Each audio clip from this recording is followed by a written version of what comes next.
Hello hi ನಮಸ್ಕಾರ ಎಲ್ರಿಗೂ ಹೇಗಿದ್ದೀರಾ? ತುಂಬ ಚೆನ್ನಾಗಿದ್ದೀರಾ ಅಂದ್ಕೊಂಡು ಇವತ್ತಿನ ವೀಡಿಯೋ ಸ್ಟಾರ್ಟ್ ಮಾಡ್ತಾಯಿದ್ದೀನಿ. ಎಲ್ಲಿಂದ ಅಂತಂದರೆ ತೋಟದಿಂದ. ಇವತ್ತು ತೋಟಕ್ಕೆ ಭಾನುವಾರ ಆಗಿತ್ತಲ್ವ, ಭಾನುವಾರ ಇರೋದ್ರಿಂದ ಮಕ್ಕಳನ್ನೆಲ್ಲ ಸ್ಕೂಲ್ ರಜೆ ಇರುತ್ತೆ. ಹಾಗಾಗಿ ನಾವು ತೋಟಕ್ಕೆ ಕರ್ಕೊಂಡೋಗಿದ್ವಿ. ಯಾಕಂದರೆ ಇಲ್ಲಿ ಆಟ ಆಡೋಕ್ಕೆ ಜಾಗ ಇಲ್ಲ, ಹಾಗಾಗಿ ನಾವು ತೋಟಕ್ಕೆ ಕರ್ಕೊಂಡೋಗಿದ್ವಿ. ಅದಕ್ಕೆ ಇವತ್ತಿನ ವೀಡಿಯೋದಲ್ಲಿ ಒಂದಿಷ್ಟು ವಿಚಾರಗಳನ್ನು ನಿಮಗೆ ಮಾಹಿತಿಯನ್ನು ಕೊಡೋಣ ಅಂತ ಬಂದೆ. ಏನಪ್ಪ ಅಂತಂದರೆ, ಮಕ್ಕಳಿಂದ ಫೋನನ್ನು ಅವರಿಂದ ದೂರ ಇಡೋದು ಹೇಗೆ, ನಾವು ಯಾವ ರೀತಿ ಅವ್ರನ್ನ ಫೋನಿಂದ ಬಿಡಿಸೋದು ಹೇಗೆ ಅಂತಂದೇಳಿ ಇವತ್ತಿನ ವೀಡಿಯೋದಲ್ಲಿ ತಿಳಿಸ್ಕೊಡ್ತೀನಿ. ಇಲ್ಲ ಸ್ಕಿಪ್ ಮಾಡಿದೆ ವೀಡಿಯೋ ನೋಡಿ. ಹಾಗೆ ನಮ್ಮ ಚಾನಲ್ ಇಷ್ಟ ಆದರೆ ದಯವಿಟ್ಟು ಸಬ್ಸ್ಕ್ರೈಬ್ ಮಾಡಿಕೊಂಡು ವೀಡಿಯೋಸ್ ನೋಡಿ ಅಂತ ಕೇಳ್ಕೊಂತ ಬನ್ನಿ ಇವತ್ತಿನ ವೀಡಿಯೋ ಸ್ಟಾರ್ಟ್ ಮಾಡೋಣ. ಕೆಲವರು ವೀಡಿಯೋ ನೋಡ್ತೀರಾ ಬಟ್ ಲೈಕ್ ಕೊಡೋಲ್ಲ, ಸಬ್ಸ್ಕ್ರೈಬ್ ಮಾಡಲ್ಲ. ದಯವಿಟ್ಟು ನಮ್ಮ ಚಾನಲ್ ಸಬ್ಸ್ಕ್ರೈಬ್ ಮಾಡಿಕೊಂಡು ವೀಡಿಯೋ ನೋಡಿ ಅಂತ ಕೇಳ್ಕೊತೀನಿ. ಪ್ರತಿ ಮನೇಲಿ ಏನು ಸಮಸ್ಯೆಪ್ಪ ಅಂದರೆ ಫೋನು. ಅದರಿಂದ ಮಾಡೋ ತಪ್ಪು ಏನು, ಯಾರ್ದು ಫಸ್ಟ್ ತಪ್ಪು ಯಾರ್ದು ಅಂತ ಹೇಳ್ತಾಯಿದ್ರೆ ಪೇರೆಂಟ್ಸ್ದೇ ಮೊದಲನೇ ತಪ್ಪು. ಏನಪ್ಪ ಅಂದರೆ, ಯಾಕಪ್ಪ ಅಂದರೆ ಅವ್ರ ಕೆಲಸ ಆಗಬೇಕಂತಂದೇಳಿ ಫೋನನ್ನು ಕೊಟ್ಟು ಕುಂದಿರಿಸ್ಬಿಡೋದು, ಫೋನ್ ನೋಡ್ತಾ ಅವ್ರು ಕೂತ್ಬಿಡೋದು. ಆ ಥರ ಇದೆ ಈಗಿನ ಪರಿಸ್ಥಿತಿ. ಮಕ್ಕಳಿಗೆ ಆಟ ಆಡೋದು ಗೊತ್ತಾಗಲ್ಲ. ಆಟ ಆಡೋದಂತೂ ಇಲ್ವೇ ಇಲ್ಲ ಬಿಡಿ. ಈಗಿನ ಮಕ್ಕಳಲ್ಲಿ ಬರೀ ಫೋನನ್ನು ನೋಡ್ಕೊತ ಕೂತ್ಬಿಟ್ರೆ ಈ ದೊಡ್ಡವರೇ ನೋಡ್ತಾರೆ, ಇನ್ನು ಮಕ್ಕಳಿಗೆ ಎಲ್ಲಿ ಹೇಳೋದು. ಈಗ ಅದು ಅಡಿಕ್ಟ್ ಮಾಡೋದು ಯಾರಪ್ಪ ಅಂದರೆ ತಂದೆ ತಾಯಿನೇ ಮಕ್ಕಳಿಗೆ ಅಡಿಕ್ಟ್ ಮಾಡೋದು. ಇದು ಸಹ ನಮ್ಮ ಮನೆಯಲ್ಲಿ ನಡೆದಿದೆ, ಇಲ್ಲಂತ ಹೇಳ್ತಿಲ್ಲ ನಾನು. ನಮ್ಮ ಮನೆಯವರೇ ಮಾಡ್ತಿದ್ರು. ಈ ಕೆಲವೊಂದು ಸಲ ನಾನು ಕೂಡ ಮಾಡಿದ್ದೀನಿ ಆ ತಪ್ಪನ್ನು. ನಾನು ಆ ತಪ್ಪನ್ನು ತಿದ್ದುಕೊಂಡೆ. ಹೆಂಗಪ್ಪ ಅಂದರೆ, ಅವ್ರನ್ನ ಆದಷ್ಟು ನೋಡ್ಕೊಳ್ಳೋದಾಗಿರ್ಬೋದು, ಅವ್ರನ್ನೇ ಫೋನ್ ಅಡಿಕ್ಟ್ ಮಾಡಬಾರ್ದು ಅನ್ನೋದೊಂದು ನನ್ನ ಉದ್ದೇಶ ಇತ್ತು. ಹಾಗಾಗಿ ನನಗೆ ಸ್ವಲ್ಪ ಭಯ ಬೀಳ್ತಾರೆ ಅವರು, ನಮ್ಮ ಮನೆಯವ್ರಿಗೆ ಭಯ ಬೀಳಲ್ಲ. ಅವರು ಸ್ವಲ್ಪನೇ ಬೈತಾ ಇದ್ದೆ ನಾನು. ಬೈಯೋದು ಹೊಡೆಯೋದು ಏನೂ ತಪ್ಪಲ್ಲ. ಮಕ್ಕಳಿಗೆ ಹೊಡೆದ್ರೇ ಬುದ್ಧಿ ಕಲಿಯೋದು. ನಕ್ಕು ಹೇಳಿದವರು ಕೆಡುಕು ಹೇಳಿದ್ರಂತೆ, ಹೊಡೆದು ಹೇಳ್ದವರು ಬೈದು ಹೇಳ್ದವರು ಒಳ್ಳೇದು ಹೇಳಿದ್ರಂತೆ. ಅದನ್ನು ಮಕ್ಕಳು ಫಸ್ಟು ತಿಳ್ಕೊಬೇಕು. ಈಗಿನ ಕಾಲದ ಜನ್ರೇಷನ್ ಮಕ್ಕಳು, ಈ ಕಾಲೇಜ್ಗೆ ಹೋಗೋರಾಗಿರ್ಬೋದು, ಅವರಾಗಿರ್ಬೋದು, ಸ್ವಲ್ಪ ಬೈತಾರೆ ಹೊಡಿತಾರೆ ಅಂದ ತಕ್ಷಣ ಸ್ವಲ್ಪ ಅವ್ರು ಏನು ಮಾಡ್ತಾರೆ, ಅವ್ರು ಒಳ್ಳೆಯವರಲ್ಲ, ಬರೀ ಬೈತಾ ಇರ್ತಾರೆ, ಹಾಗೆ ಹೀಗೆ ಅಂತಂದೇಳಿ ಅನ್ಕೋತಾ ಇರ್ತಾರೆ. ಮನೇಲಿ ಒಬ್ಬರಾದ್ರೂ ಮನೆಯಲ್ಲಿ ಮಕ್ಕಳಿಗೆ ಭಯ ಅನ್ನೋದು ಇರಬೇಕು. ಸ್ವಲ್ಪ ಭಯ ಇರಬೇಕು ಮಕ್ಕಳಿಗೆ. ಹಾಗಾದಾಗ ಬುದ್ಧಿ ಕಲಿತಾರೆ, ಇಲ್ಲಾಂದರೆ ಇಲ್ಲ. ಕೆಲವರು ಮುದ್ದು ಮಾಡೋದು, ಹೋಗಿ ಅವ್ರಿಗೆ ಊಟ ತಿನ್ನಿಸೋದು. ನನ್ನ ಮಕ್ಳಿಗೆ ನಿಜ ಹೇಳ್ತೀನಿ, ನಾನು 3 ಮಕ್ಕಳನ್ನ ಹೆಂಗೆ ಮೇಂಟೈನ್ ಮಾಡೋಕ್ಕೆ ಸಾಧ್ಯ ಹೇಳಿ ನೀವೇ. ನಾನು ಅವ್ರ ಕೆಲಸನ ಅವ್ರಿಗೆ ಮಾಡೋಕ್ಕೆ ಬಿಡ್ತೀನಿ. ಅವರು ಊಟ ಮಾಡೋದಾಗಿರ್ಬೋದು, ಅವ್ರ ಸ್ನಾನ, ಅವ್ರದ್ದು ಏನೇ ಇದ್ದರೂ ಅವ್ರಿಗೆ ಕಲಿಸ್ತಾ ಬಂದಿದ್ದೀವಿ ನಾವು. ಪ್ರತಿ ದಿನವೂ ಅಷ್ಟೇ. ನನ್ನ ಮಗಳು ಅಷ್ಟು ಚಿಕ್ಕವಳಾಗಿದ್ರೆ ಅವಳೇ ಊಟ ಮಾಡ್ತಾಳೆ, ನಾವು ಯಾರೂ ಊಟ ಮಾಡಿಸಲ್ಲ. ಅವಳು 1 ವರ್ಷ ಅಷ್ಟೇ ನಾನು ಉಣಿಸಿರೋದು. ಹಬ್ಬ ಅಂದರೆ ಯಾವಾಗೋ ಒಂದು ಸಲ ಅಪರೂಪಕ್ಕೆ ಕೇಳ್ತಾಳೆ, ಪರವಾಗಿಲ್ಲ ಉಣಿಸೋದು. ಅಪರೂಪಕ್ಕೆ ಕೇಳ್ತಿರ್ತಾಳೆ, ಉಣಿಸು ಮಮ್ಮಿ, ಊಟ ಮಾಡಿಸಪ್ಪಜ್ಜಿ ಅಂತ ನನ್ನ ಗೆಳತಿಯರ ನಮ್ಮ ಮನೆಯವ್ರನ್ನೂ ಕೇಳ್ತಾಳೆ. ಅದು ಪರವಾಗಿಲ್ಲ. ಡೈಲಿ ನಾವೇ ಉಣಿಸ್ಬೇಕು, ಡೈಲಿ ನಾವೇ ತಿನ್ನಿಸ್ಬೇಕು ಅಂದಾಗ ತುಂಬ ಕಷ್ಟ ಆಗುತ್ತೆ. ನಮ್ಮ ಕೆಲಸಗಳನ್ನು ಮಾಡ್ಕೊಳ್ಳೋಕ್ಕೂ ಕಷ್ಟ, ಇನ್ನು ಬೇರೆ ಕೆಲಸಗಳು ಆಗೋದಿಲ್ಲ. ಬರೀ ಅದು ಅವ್ರದ್ದೇ ಕೆಲಸ ಆಗಿಬಿಡುತ್ತೆ. ಹಾಗಾಗಿ ಮಕ್ಕಳಿಗೆ ನಾವು ಫಸ್ಟಿಂದನೇ ಅವ್ರಿಗೆ ಅವ್ರ ಕೆಲಸ ಮಾಡ್ಕೊಳೋದಾಗಿ ಬರೀ ಅವ್ರ ಕೆಲಸ ಮಾಡ್ಕೊಂಡ್ರೆ ಸಾಕು, ನಾವು ಉಳಿದಿದ್ದು ಮನೆ ಕೆಲಸನ ಮಾಡ್ಕೋಬೋದು. ಈಗಿಂದು ಹೆಂಗಾಗಿದೆ ಅಂದರೆ, ಇಷ್ಟು ಎತ್ತರ ಆಗಿರ್ತಾರೆ, ಕಾಲೇಜ್ಗೆ ಹೋಗಿರ್ತಾರೆ, ಅವರು ಕೂತು ಊಟ ಮಾಡಿಸೋದು ನಮ್ಮ ತುಂಬ ನೋಡಿದ್ದೀನಿ. ಆ ರೀತಿ ಮಾಡ್ತಾರೆ.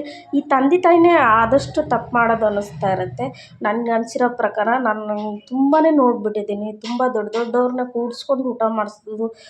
ಈ ತುಂಬ ಜನ, ನನ್ನ ಮಕ್ಕಳೇ ನಿಜ ಹೇಳ್ತೀನಿ, ನಾನು ಊಟ ಮಾಡಿಸಿರೋದೇ ನನಗೆ ಭಾಳ ಅಪರೂಪ. ಯಾಕಂದರೆ ಅವ್ರು ಕಲೀಲಿ, ಅವ್ರು ಊಟ ಮಾಡಿ ಅವ್ರದ್ದೇ ಹೊಟ್ಟೆ ತುಂಬೋದು. ನಾವು ಊಟ ಮಾಡಿಸಿದ್ರೆ ಅವ್ರ ಮಕ್ಕಳಿಗೆ ಹೊಟ್ಟೆ ತುಂಬಲ್ಲ. ಇದು ಮಾತ್ರ ನಿಜ ನೋಡಿ. ದಯವಿಟ್ಟು ಆದಷ್ಟು ಮಕ್ಕಳಿಗೆ ಭಯ ಇಡೋದನ್ನು ಕಲೀರಿ. ಒಬ್ಬರು ಬೈದರೆ ಒಬ್ಬರು ಸ್ವಲ್ಪ ಸಮಾಧಾನ ಮಾಡೋದಾಗಿರಬೇಕು. ಅವರು ಬೈದರೆ ಇವ್ರು ಸಮಾಧಾನ ಮಾಡಬೇಕು, ಇವ್ರು ಬೈದರೆ ಅವ್ರು ಸಮಾಧಾನ ಮಾಡಬೇಕು. ನಾವು ಬೆಳೆದದ್ದು ಬಂದ ರೀತಿ ಅಂತ ಹೇಳಬಾರ್ದು. ನಮ್ಮ ಮನೇಲಿ ಇಬ್ಬರು ಸ್ಟ್ರಿಕ್ಟ್. ನಮ್ಮ ಅಪ್ಪಾಜಿ ನಮ್ಮ ಅಮ್ಮ ಇಬ್ಬರು ಅವರೇನೆ, ನಮ್ಗೆ ಸಮಾಧಾನ ಮಾಡೋರೇ ಇದ್ದಿಲ್ಲ. ಹಾಗಾಗಿ ನಾವು ಸ್ವಲ್ಪ ಕಲ್ತ್ವಿ ಅಂತ ಅನಿಸುತ್ತೆ. ಈಗ ಎಲ್ಲರೂ ಅದೇ ರೀತಿ ಇದ್ಬಿಟ್ರೆ ಮಕ್ಳಿಗೆ ಕಷ್ಟ ಅನ್ನೋದು ಗೊತ್ತಾಗಲ್ಲ, ಏನೂ ಗೊತ್ತಾಗಲ್ಲ. ಈಗ ನಾವೇನು ಅನ್ಕೊತೀವಿ, ನಾವು ಪಟ್ಟಿರೋ ಕಷ್ಟ ನಮ್ಮ ಮಕ್ಳು ಪಡಬಾರ್ದಪ್ಪ ಅನ್ಕೊತೀವಿ. ಆ ತಪ್ಪನ್ನು ನಾವು ಏನು ಮಾಡ್ತೀವಿ, ಸ್ವಲ್ಪ ಅವ್ರ ಮೇಲೆ ಜಾಸ್ತಿ ಅವ್ರು ಹಂಗೆ ಆಗಬಾರ್ದು, ಇವ್ರು ಹಿಂಗೆ ಆಗಬಾರ್ದು. ಇಲ್ಲ, ತೋರಿಸ್ಬೇಕು ಅವ್ರಿಗೆ ಕಷ್ಟ ಏನು, ಇದು ಏನು ಅಂತ ತೋರಿಸ್ಬೇಕು. ತೋರಿಸ್ದಾಗ ಮಾತ್ರ ಅವ್ರಿಗೆ ಗೊತ್ತಾಗುತ್ತೆ ಮುಂದೆ ಹೆಂಗೆ ಬೆಳಿತೀವಿ, ಹೆಂಗಿಲ್ಲ ಅಂತಂದೇಳಿ. ನನ್ನ ಮಕ್ಕಳಿಗೆ ಡೈಲಿ ಒಂದೊಂದು ಕೆಲಸ ಆದರೂ ಕೊಡ್ತಾನೆ ಇರ್ತೀನಿ. ಒಂದು ಕೆಲಸ ಅಂತೂ ಕೊಟ್ಟೇ ಕೊಟ್ಟಿರ್ತೀನಿ. ಇಲ್ಲ ಏನಾದರೂ ಟೀ ಕಪ್ಪು ಟೀ ಮಾಡಿದ್ದು ಪಾತ್ರೆ ಅವ್ನು ತೊಳ್ಕೊಂಬರಕ್ಕೆ ಕೊಡ್ತೀನಿ, ಕಸನ ಕೊಡ್ತೀನಿ. ಇಲ್ಲ ತೋಟಕ್ಕೆ ಕರ್ಕೊಂಡೋದ್ರೆ ನಮ್ಮ ಮನೆಯವರು ಅವರು ಪೈಪು ಹಾಕೋದಾಗಿರ್ಬೋದು, ಒಂದು ಗೊಬ್ಬರ ಹಾಕೋದಾಗಿರ್ಬೋದು, ಕೆಲವೊಂದು ಕೆಲಸಗಳನ್ನು ನಾವು ಅವ್ರಿಗೆ ಕೊಟ್ಟಾಗ ಫೋನಿನ ಅಡಿಕ್ಟ್ ಏನಾಗುತ್ತೆ ಅದರಿಂದ ಹೊರಗೆ ಬರ್ತಾರೆ. ಜಾಸ್ತಿ ಫೋನ್ ನೋಡಲ್ಲ, ಮತ್ತು ಫೋನು ಕೇಳಿದ್ನೂ ಕೇಳಲ್ಲ. ನಮ್ಮ ಮನೇಲಿ ಈಗ ಅದೇ ರೀತಿಯೇ ಇರೋದು. ಈಗ ನಾವೇ ಹಿಡ್ಕೊಂಡಿವಿ ಅಂದ್ರೂ ಅವ್ರು ಬರಲ್ಲ, ಬರ್ತಾರೆ ಇಲ್ಲ ಅಂತ ಹೇಳಲ್ಲ ನಾನು. ಅವರಾಗೆ ಅವ್ರು ಹಿಡ್ಕೊಂಡು ಅಲ್ಲೇ ಇರಲಿ ಫೋನ್ ಮುಟ್ಟಲ್ಲ, ನೋಡ್ತಾರೆ, ಏನೋ ಅಪ್ರೂಪಕ್ಕೆ ನೋಡ್ತಾರೆ ಅಷ್ಟೇ. ನಮ್ಮ ಮನೇಲಿ ನಾವೇ ಅವರಿಗೆ ಕೊಟ್ಟು ಕೂರಿಸೋದು ಸ್ವಲ್ಪ ಅವಾಯ್ಡ್ ಮಾಡಿದರೆ ಮಕ್ಕಳು ಫೋನಿಂದ ಹೊರಗೆ ಬರ್ತಾರೆ. ನೋಡಿ ಈಗ ಅವರಿಬ್ರೂ ಪುಟ್ಟಿಗೆ ಮಣ್ಣು ತುಂಬ್ತಾಯಿದ್ರು, ಮಣ್ಣೆಲ್ಲ ಗೊಬ್ಬರ ತುಂಬ್ತಾಯಿದ್ದಾರೆ. ಈ ಥರ ಕೆಲಸಗಳನ್ನು ನಮ್ಮ ಮನೆಯಲ್ಲಿ ನಮ್ಮ ಮಕ್ಳಿಗೆ ಕೊಡ್ತಾ ಇರ್ತೀವಿ. ಸಣ್ಣ ಪುಟ್ಟ ಕೆಲಸಗಳು ಅವ್ರ ಕಡೆಯಿಂದ ಏನಾಗ್ತಾ ಇರುತ್ತೋ ಅದನ್ನು ಕೊಡ್ತಾ ಇರ್ತೀವಿ.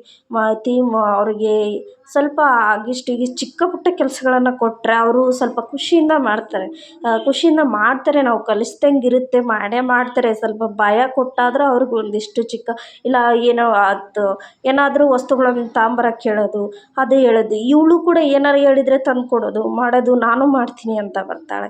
ಈ ರೀತಿ ಇರುತ್ತೆ ಮಕ್ಳು ಕಲಿಸೋದು. ನೀವು ಆದಷ್ಟು ಮಕ್ಕಳನ್ನ ಮೊಬೈಲಿಂದ ಬಿಡಿಸ್ಬೇಕು ಅಂದರೆ ನಿಧಾನವಾಗಿ ಅವ್ರಿಗೊಂದು ಸ್ವಲ್ಪ ಭಯ ಇಟ್ಟು ಬಿಡಿಸ್ತಾ ಬಂದರೆ ಖಂಡಿತ ಬಿಡ್ತಾರೆ. ನಂದು ಇದ್ರ ಮೇಲೆ ಹೇಳಿದ್ದು ನಾನು. ನಮ್ಮ ಮನೆಯವರು ಫಸ್ಟಿಗೆ ಅದನ್ನೇ ಮಾಡ್ತಿದ್ರು. ಅಂದರೆ ನಾನೊಂದು ಕಡೆ ಕೆಲಸ ಮಾಡಿದರೆ ಅವ್ರೊಂದು ಕಡೆ ಕೆಲಸ ಮಾಡ್ತಿದ್ರಲ್ವ. ಇವರು ಜಾಸ್ತಿ ಅವ್ರ ಹತ್ರನೇ ಹೋಗ್ತಿದ್ರು, ನನ್ನ ಹತ್ರ ಬರ್ತಿರ್ಲಿಲ್ಲ. ನಾನು ಬೈತೀನಿ ಹೊಡಿತೀನಿ ಅಂತಂದೇಳಿ ಅವ್ರ ಹತ್ರ ಫೋನ್ ಕೊಟ್ಟು ಕೂರಿಸ್ಬಿಡೋರು. ಇವ್ರೊಂದು ಹತ್ರ ಕೂತ್ಬಿಡೋದು. ಏನು ನೊಣ ಬಂದ್ರೂ ಏನೇ ಬಂದರೂ ಗೊತ್ತಾಗ್ತಿರ್ಲಿಲ್ಲ. ನಾನೇನು ಮಾಡ್ತಿದ್ದೆ, ಮೊಬೈಲ್ ಇಸ್ಕೊಂಬಂದ್ಬಿಡ್ತಿದ್ದೆ. ಅವರು ಒಂದಿಷ್ಟು ಕೆಲಸಗಳನ್ನು ಕೊಡ್ತಾ ಬಂದರು. ಮೊಬೈಲ್ ನನ್ನ ಕಡೆ ಇಸ್ಕೊಳ್ಳೋದು. ಒಟ್ಟು ಈ ರೀತಿ ಮಾಡಿದೆ, ಭಯ ಇಟ್ಟು ಅವ್ರಿಗೆ ಒಂದು ಸ್ವಲ್ಪ ಮೊಬೈಲಿಂದ ದೂರನೇ ಇಟ್ಟಿದ್ದೀವಿ. ಈಗ ಇಲ್ಲಿ ಟಿ ವಿನೂ ಇಲ್ಲ, ಏನೂ ಇಲ್ಲ. ಅವ್ರದ್ದೇನು ಓದೋದು, ಹೇಳಿದ ಕೆಲಸ ಮಾಡೋದು, ಊಟ ಮಾಡೋದು ಮಾಡ್ತಾರೆ. ಈ ರೀತಿ ಚಿಕ್ಕ ಪುಟ್ಟ ಕೆಲಸಗಳನ್ನು ಮಾಡೋದು. ನಾವು ಒಂದಿಷ್ಟು ಅವ್ರಿಗೇನಾದರೂ ಕೊಟ್ಟಾಗ ಅವರು ಏನಾದರೂ ಕ್ರಿಯೇಟಿವಿಟಿ ಕೊಡಬೇಕು ಅವರಿಗೆ. ಆ ರೀತಿ ಕೊಟ್ಟಾಗ ಮೊಬೈಲಿಂದ ದೂರ ಉಳಿತಾರೆ. ನೀವು ಕೂಡ ಮೊಬೈಲ್ ಕೊಟ್ಟು ನಮ್ಮ ಕೆಲಸ ಆಗುತ್ತೆ ಅಂತಂದೇಳಿ ನೀವು ಕೊಡೋದನ್ನು ಅವಾಯ್ಡ್ ಮಾಡಿ.